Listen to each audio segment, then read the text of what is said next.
एक बार एक शहर में दो दोस्त रहते थे। वो दोनों दोस्त एक दिन समुद्र किनारे शंख इकट्ठा करने के लिए गए ताकि उन शंखों को बेचकर वह अपने लिए कुछ पूंजी जमा कर पाए।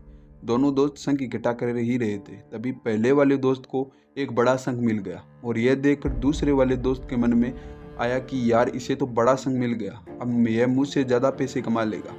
तो फिर उसने सोचा कि अब मैं इससे बड़ा शंख ही ढूंढूंगा ताकि मैं भी ज़्यादा पैसे कमा पाऊँ। अब वो लग गया बड़े शंख की तलाश में। उसने खूब ढूंढा, खूब मेहनत की, लेकिन फिर भी वह बड़ा शंख हासिल नहीं कर पाया और उसे बड़े शंख के चक्कर में उसे जितने भी छोटे छोटे शंख मिलते गए, उन सारे शंखों को उठाकर फेंक देता, क्योंकि उसके दिमाग में वो बड़ा शंख था कि मुझे किसी भी हालत में वह बड़ा शंख चाहिए ताकि मैं थोड़े ज़्यादा पैसे कमा पाऊँ।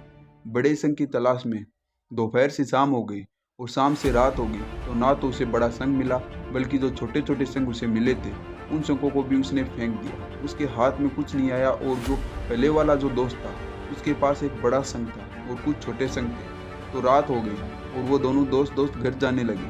तो घर जाते वक्त पहला वाला जो दोस्त था उसने अपने शंख बेच दिए। तो उसके पास जो बड़ा शंख था उसके उसे मिले 1000 रुपये और जो छोटे छोटे शंख उसके पास थे उसके उसे मिले 3000 रुपये। और ये जानकर उस दूसरे वाले दोस्त को बहुत दुख हुआ कि काश मैं उन छोटे छोटे शंखों को फेंकता नहीं, तो मेरे पास भी आज इससे ज़्यादा कमाई हो जाती। उसके दोस्त ने उसे बताया कि जो छोटे छोटे शंख तूने फेंक दिए थे उन्हीं को अपने पास कलेक्ट करके और मुझे आज 3000 रुपये मिले। और ये जानकर वो दूसरे वाला दोस्त और भी ज़्यादा निराश हो जाता है। इस कहानी को बताने का मेरा मकसद बिल्कुल साफ है कि हम बड़ी बड़ी चीज़ों के चक्कर में कई सारे छोटे छोटे चीज़ें, या फिर ये कहें कि कई सारे छोटे छोटे मौके हाथ से गवा देते हैं और हमारी डे टू डे लाइफ में भी कई सारी छोटी छोटी चीज़ों को हम इग्नोर करते चले जाते हैं। लेकिन ये बात आपको जान लेनी चाहिए कि ये छोटी छोटी चीज़ें आगे जाकर बहुत विशाल रूप धारण कर लेती है।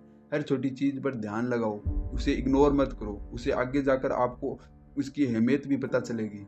मैं ये भी नहीं कह रहा हूँ कि आप छोटी सोच रखो या छोटा काम करो, लेकिन आप बड़ा काम करने के लिए आपको छोटे छोटे काम भी बहुत ज़रूरी है, जो आप अगर आज करोगे तो आने वाले टाइम में आप बहुत बड़ा भी कुछ करोगे। इसलिए हर छोटे काम को बड़ा काम मानकर करो और अपना मन पूरा 100% उसमें लगा दो।